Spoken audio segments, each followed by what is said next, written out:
Did I ever tell you about the time a kid who grew up dirt poor, fresh out of the Marine Corps after World War II, set out to get rich and ended up changing the world forever? Oh, and he got rich? No? Well, there we go.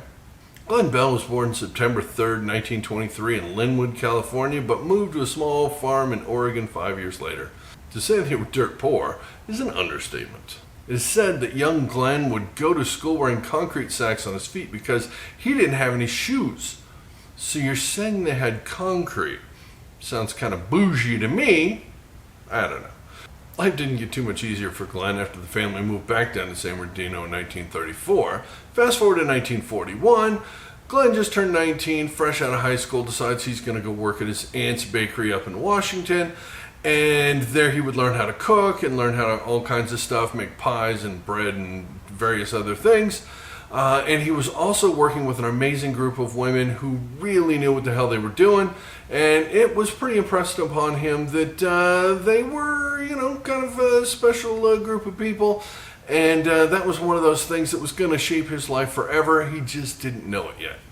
Now, a few months later, the Japanese bombed Pearl Harbor, and as 19-year-olds did back then, he joined the military. He bounced around doing a couple of things, apparently. I'm not really entirely sure, but in 1943 he ended up in the Marine Corps where he was a cook. Now, he was cooking for the generals and the mucky mucks doing stuff there, and that's where he would learn all kinds of things there about recipes and how to portion stuff out and how to order stuff and set up menus and do all kinds of stuff. So that was another one of those moments that was going to change his life forever. He just didn't know it yet, because this stuff was incredibly important. If you were to say, open a restaurant when you got out after the war, yeah, who's going to do that though? Funny, because it's exactly what he did when he got back to SoCal. He stole his sister's refrigerator and sold it to buy materials. That actually happened. That's an absolutely true story. Can you even believe that? Anyways, his sister was a little bit pissed off, but when she started eating his food, she realized, hey, this guy's onto something, and wasn't too mad. Now, he opened the stand in the same place where the McDonald brothers were opening their drive-in at the time, which happened to be across the street from Mitla Cafe. Now, that is still there today, a very popular Mexican restaurant, and Glen Bell was noticing there's a line wrapped around the building most of the time around there, and he wanted to find out exactly what was going on. So he went in, befriended the people there, the cooks, the owner and stuff, and after enough badgering, they finally let him back in the kitchen and showed him how to make tacos.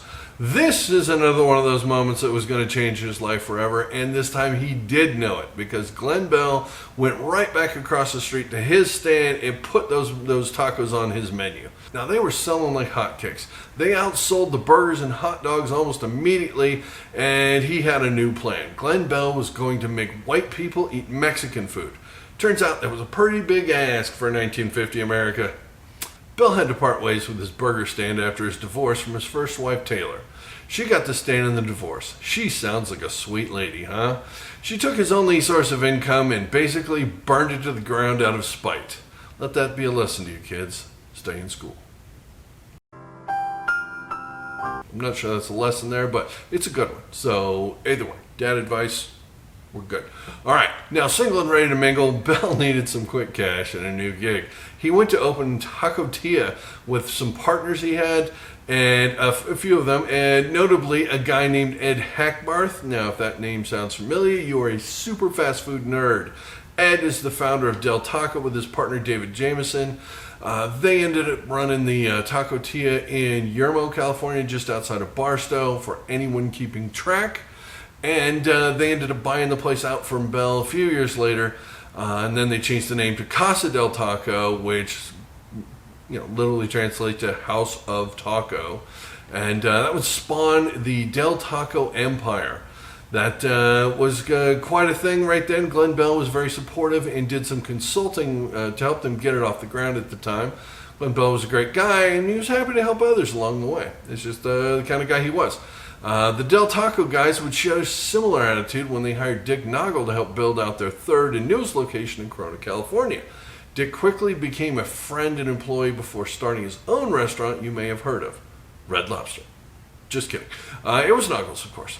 Most of the people you see, this is direct competition and feuds would get started, but not these guys.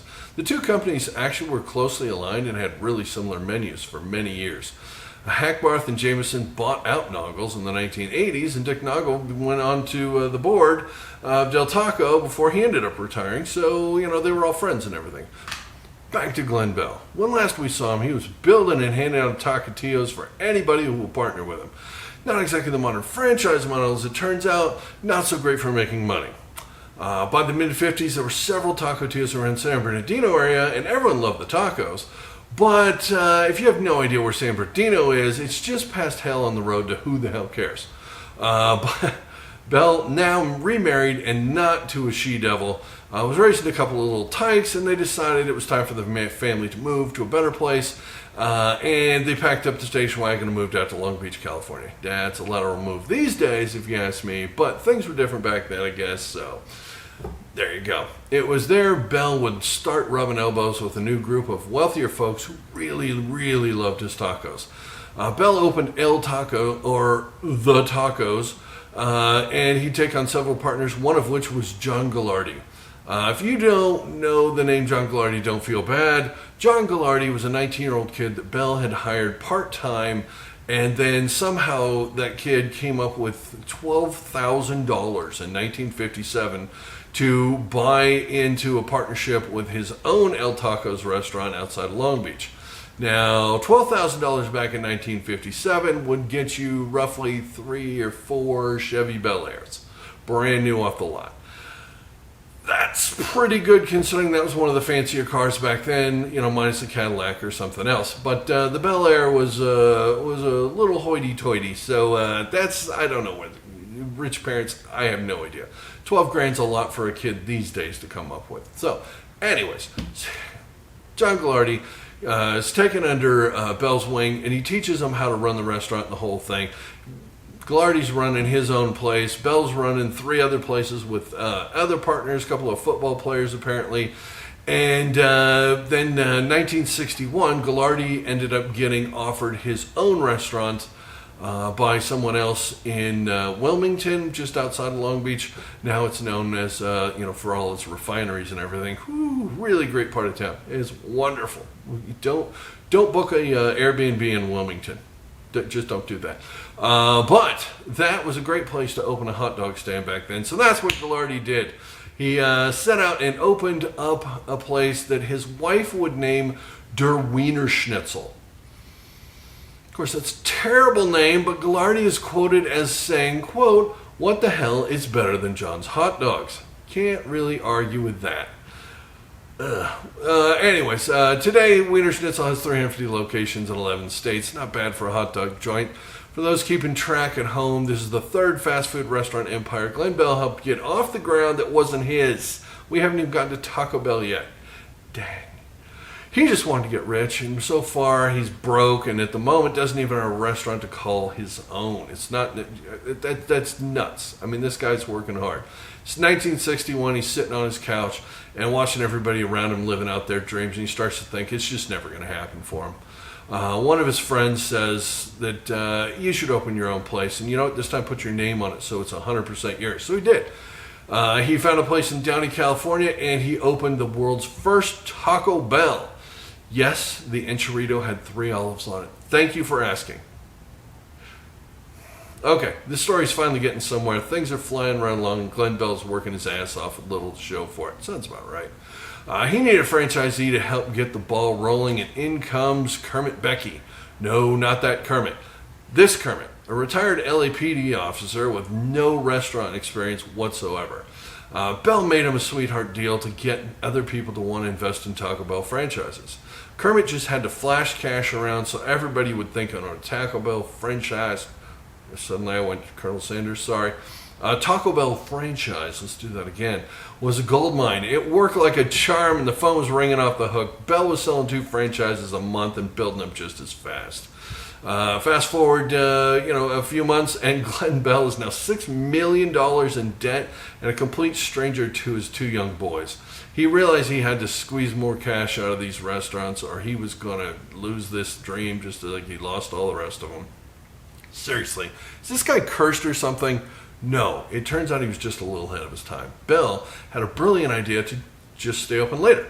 Everybody else closed at 8 p.m., so Taco Bell would stay open till 11 p.m.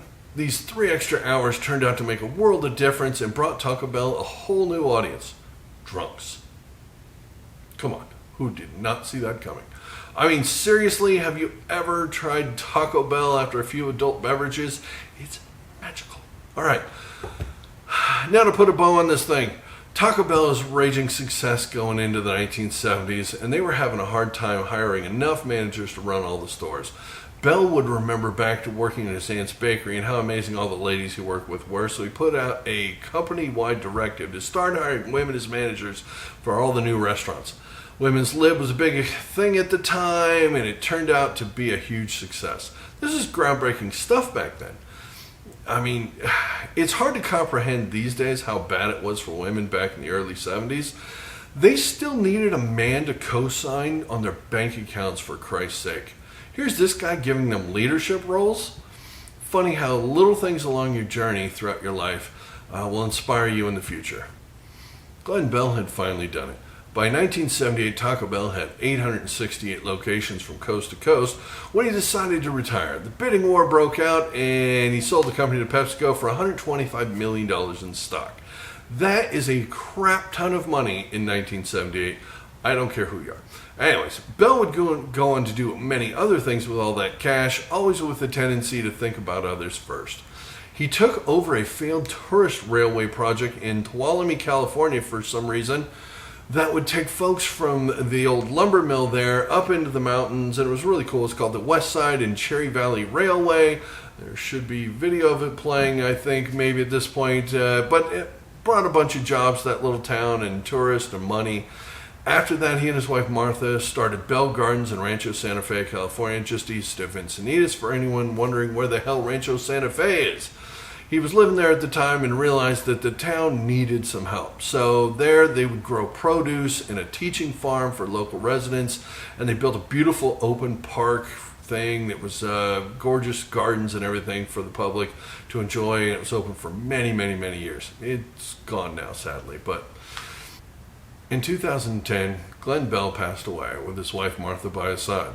Today, Taco Bell has over 8,500 locations in 32 countries around the world, with gross revenues of $2.64 billion in 2023. Not bad for a kid who grew up dirt poor, watching everyone around him get their dreams fulfilled before his even got off the ground. Glen Bell set out to get rich, and in doing so changed the world, not just with tacos, but with all the lives he enriched along the way. We should all be so lucky. I guess they just made him better back then. Anyways, I thought it was an interesting story. Hopefully you did too. Thanks for watching. Like, comment, share, and subscribe, and I'll see you soon.